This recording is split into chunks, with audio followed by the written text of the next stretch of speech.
Hello, good afternoon everyone. आज के lecture में हम भारत में क्रांतिकारी आंदोलन के बारे में देखेंगे। सबसे पहले क्योंकि इसमें ज़्यादा क्वेश्चन है तो हमको ज़्यादा लेक्चर लगेंगे इसके लिए। सबसे पहले क्रांतिकारियों के एक गुप्त समाज अभिनव भारत का गठन किया था तो किसके? वी.डी. सावरकर के द्वारा किया गया था। अब इसके बारे में हम पढ़ लेते हैं। स्थापना 1904 में, स्थान नासिक महाराष्ट्र, संस्थापक वी.डी. सावरकर। इस सबसे पहले वी.डी. सावरकर विनायक दामोदर सावरकर द्वारा 1899 में स्थापित मित्र मेला ही 1904 में क्या एक अभिनव भारत में परिवर्तित हुआ। ये मैंने आपको पढ़ाया था। इसके बाद हम देखेंगे सेकंड क्वेश्चन, ये अभिनव भारत से कौन संबंधित है? अभी हमने देखा तो अभिनव भारत से कौन है?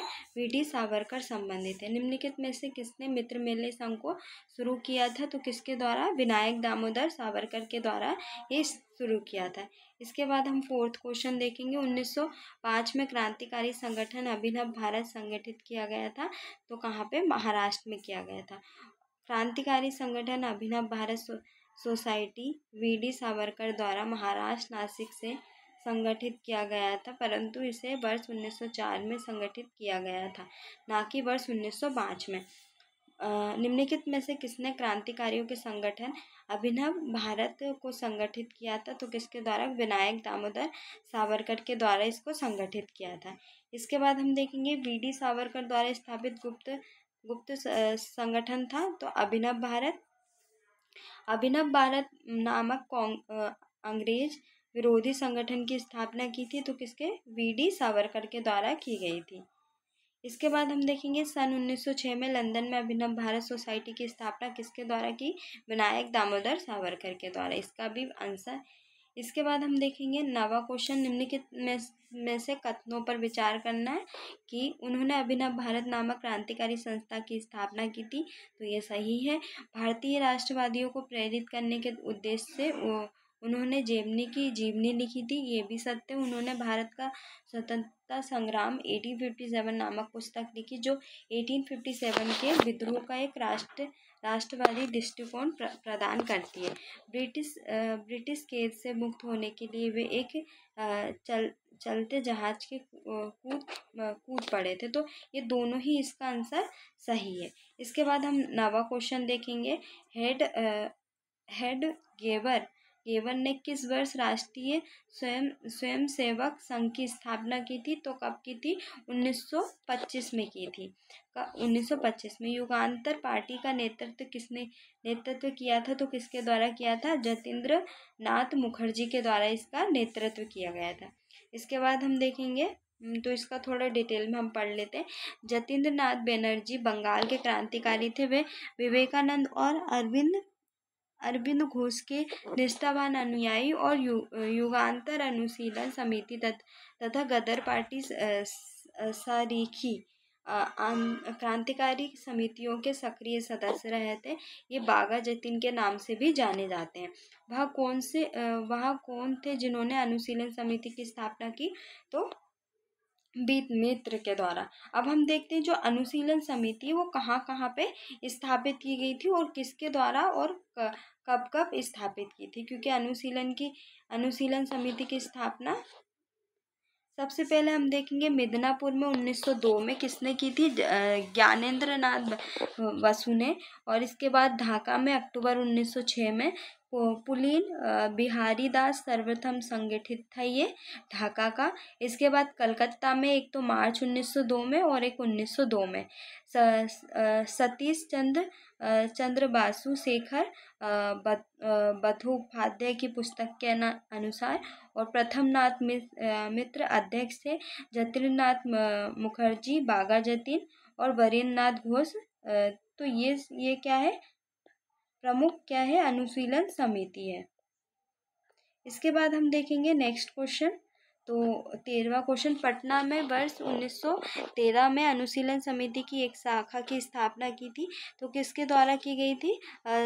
सचिंद्र नाथ सन्याल के द्वारा इसकी स्थापना की थी। पटना में अनुशीलन समिति की शाखा की स्थापना 1913 में सचिंद्र नाथ सन्याल ने की थी। बनारस षड्यंत्र केस के तहत उन्हें काला पानी की सज़ा मिली। उन्होंने बंदी जीवन पुस्तक का लेखन भी किया था। इसके बाद हम 14वां और 15वां क्वेश्चन देखते हैं। तो वर्ष 1913 में पटना में अनुशीलन समिति के एक शाखा की स्थापना किसने की? ये रिपीट हो गया ये क्वेश्चन। वरिंद्र कुमार घोष के क्रियाकलापों ने एक गुप्त क्रांतिकारी संगठन को बंगाल में जन्म दिया, तो किस? अनुशीलन समिति। इसके बाद हम देखेंगे 16वां क्वेश्चन, वरिंद्र घोष किससे संबंधित है? तो किससे संबंधित है? अनुशीलन समिति से। अनुशीलन समिति थी एक क्रांतिकारी संगठन था। इसके बाद हम 18 क्वेश्चन, वरिंद्र घोष निम्नलिखित में से किससे जुड़े थे? तो किससे जुड़े थे? अनुशीलन समिति। इसके बाद हम देखेंगे तो 19वां क्वेश्चन और 20वां, बाल गंगाधर तिलक को लोकमान्य विशेषण कब दिया गया था? तो कब दिया गया था? क्रांतिकारी आंदोलन में। 20वां क्वेश्चन, स्वतंत्रता आंदोलन के क्रांतिकारी आतंकवादियों का पहला महत्वपूर्ण साहसिक कार्य बर्रा डकैती का स्थान था, तो कौन था? पूर्वी बंगाल था। इसके बाद हम देखेंगे 21वां क्वेश्चन, 21 और 22,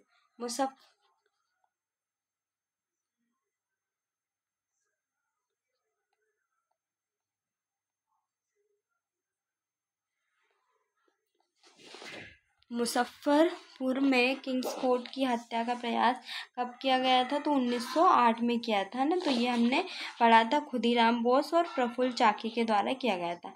खुदीराम बोस ने किस स्थान पर? तो अभी हमने देखा मुजफ्फरबाद में, इसका सी आंसर।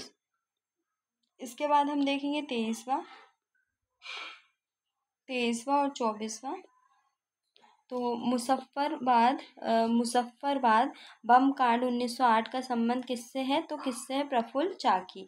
इसमें खुदीराम बोस नहीं दिया। निम्नलिखित में से किसने बड़ी बुद्धिमानी के साथ अलीपुर षड्यंत्र मामले में अरविंद घोष का बचाव किया था? तो किसके द्वारा? चित्तरंजन दास के द्वारा ये काम किया गया था। इसके बाद हम देखेंगे 25वां क्वेश्चन और 26वां।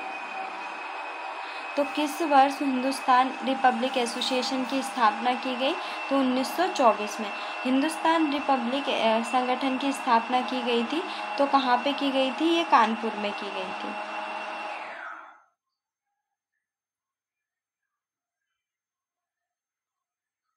इसके बाद हम देखेंगे ये कानपुर में। और 27वां क्वेश्चन,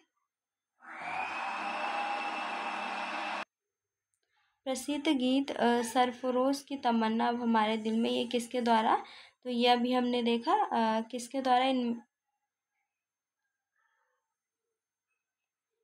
31 में निम्नलिखित में से किसको अंग्रेज सरकार ने कांकोरी षड्यंत्र के मामले में फांसी पर चढ़ाया था? तो रामप्रसाद बिस्मिल को। इसके बाद देखेंगे हम 32वां क्वेश्चन, 32, कोंकारी षड्यंत्र केस किस वर्ष हुआ था? तो 1925 में। इसके बाद हम 33 और 34 देखेंगे। निम्नलिखित में से कोंकारी कांड से जुड़ा कौन क्रांतिकारी मुकदमे से बच निकला था? तो कौन बच निकले थे? चंद्रशेखर आजाद। इसके बाद निम्नलिखित में से वह कौन था जो कोंकारी कांड में फांसी की सजा से बच गए थे? तो कौन? इसका भी आंसर यही है, चंद्रशेखर आजाद। इसके बाद 35वां क्वेश्चन, कोंकारी ट्रेन डकैती कांड में किन क्रांतिकारियों को फांसी दी गई थी? तो किसको? रामप्रसाद बिस्मिल और अशफाकुल्लाह को फांसी दी गई थी। इसके बाद निम्नलिखित में से कौन कोंकारी कांड से संबंधित नहीं है? तो कौन नहीं है? सूर्यसेन कोंकारी कांड से संबंधित नहीं है। इसके बाद 37वां, निम्नलिखित क्रांतिकारियों में से कोंकारी कांड से जुड़ा नहीं है? तो इसमें रोशन, तो भगत सिंह इससे जुड़े नहीं हैं। इसके बाद हम देखेंगे 38वां क्वेश्चन, निम्नलिखित में से कौन कोंकारी कांड मुकदमे में सरकारी वकील थे? तो कौन थे? जगत नारायण मुल्ला इसमें क्या थे? वकील थे। 39वां क्वेश्चन, निम्नलिखित में से कौन एक 1924 के कानपुर षड्यंत्र मामले में शामिल नहीं थे? तो कौन नहीं थे? M.A. अंसारी शामिल नहीं थे। इसके बाद 40वां क्वेश्चन, आज के लेक्चर में हम 40 तक ही पढ़ेंगे। किसने कहा था कि दरो दीवार पे हसरत की नज़र रखते हैं, खुश रहो अल्लाह वतन हम तो सफ़र रखते हैं? तो किसके? वज़ीर अली शाह के द्वारा ये कथन बोला गया था। हमको ये कथन भी याद रखना है, तो इसके बारे में हम थोड़ा अच्छे से पढ़ लेते हैं। उपरोक्त पंक्ति अवध के, ये अवध के थे, अवध के आखिरी नवाब वजीद अली शाह के भारतीय क्रांतिकारियों द्वारा इन नज्म का प्रयोग जेल में बंदी रहने के दौरान तथा फांसी दिए जाने पर किया गया था। तो ये हमारा क्या, आज के लेक्चर में हमने 40 क्वेश्चन सॉल्व कर लिए। नेक्स्ट लेक्चर में हम आगे को क्वेश्चन सॉल्व करेंगे, जो कि कितने क्वेश्चन हमको करना है, 41 से लेके हमको कहाँ तक देखना है, 41 से लेके हमको 91 तक हम नेक्स्ट लेक्चर में देख लें। उसके बाद भारत से बाहर क्रांतिकारी गतिविधियां कहाँ पे, लंदन में कौन सी गदर पार्टी, ये भी मैंने आपको पढ़ाया था। तो हम आगे की चीज़ें 41 से जो क्वेश्चन है वो हम नेक्स्ट लेक्चर में सॉल्व करेंगे, क्योंकि ज़्यादा छोटे छोटे ही हैं इसमें, तो हमारे क्या 91 क्वेश्चन सॉल्व हो जाएंगे।